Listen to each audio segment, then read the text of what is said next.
on en arrive là après un parcours un petit peu particulier, c'est-à-dire qu'un projet est incubé, c'est-à-dire qu'on démarre un projet, on est tout seul et on se tourne vers un petit peu d'aide et on finit par atterrir vers une structure dans la région qui s'appelle Prémisse, qui est un incubateur et qui permet en fait d'apporter une aide au projet.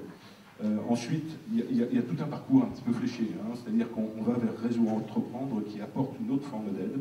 Puis, il y a un acteur absolument incontournable qui est Oseo, par le biais d'un concours que tous les créateurs d'entreprises connaissent, qui est le concours en fait, qu'on appelle Émergence, pour laquelle l'entreprise a été lauréate cette année en création-développement. En fin de compte, au début, on apprend donc dans ce parcours à faire des additions et des soustractions d'euros. Alors les additions-soustractions d'euros ne sont pas tout à fait comme les autres additions-soustractions quand on est un technicien. Mais en fin de compte, au bout de ce parcours, on arrive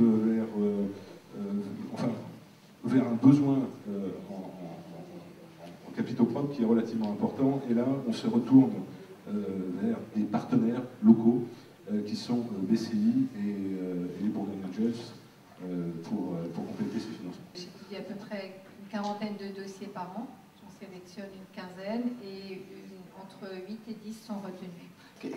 Alors, ce qu'il faut que je précise surtout, que là, on est en phase d'amorçage, il faut bien préciser ça, et qu'on a la chance en Bourgogne d'avoir un incubateur, dont a parlé M. Canard, qui détecte les projets, qui les sélectionne et surtout qui montre la marche à suivre pour arriver à BCI et au Business Angel.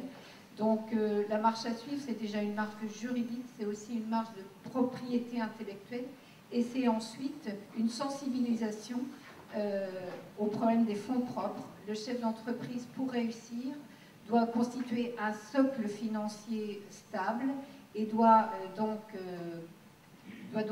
faire appel à tous les partenaires financiers qui sont sur la place et qui se réunissent autour de table, très en amont de la création de la société. Il faut s'entendre avec tout le monde avant de venir chez vous? Oui, mais on s'entend bien. Nous ne sommes pas un organisme de financement. Nous sommes une association.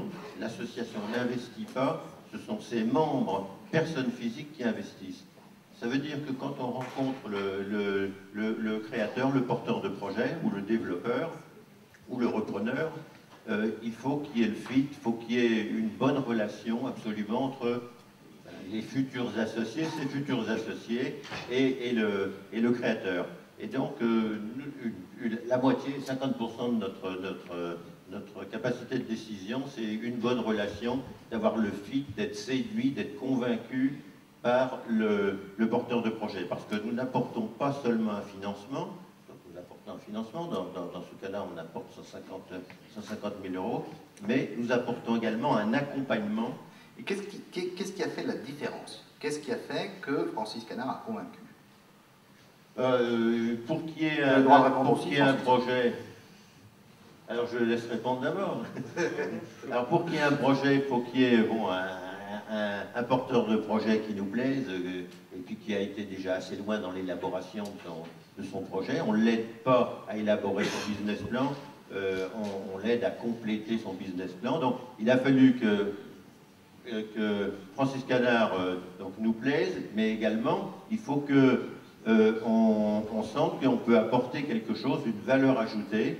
Et donc, dans la réflexion marketing et commerciale, dans la réflexion sur la gestion, sur la stratégie. Et donc, c'est ça qui fait la différence, c'est de sentir que le porteur de projet, il ne cherche pas seulement notre argent, mais il cherche à être aidé dans la réussite de son projet au moment de l'amorçage de son projet.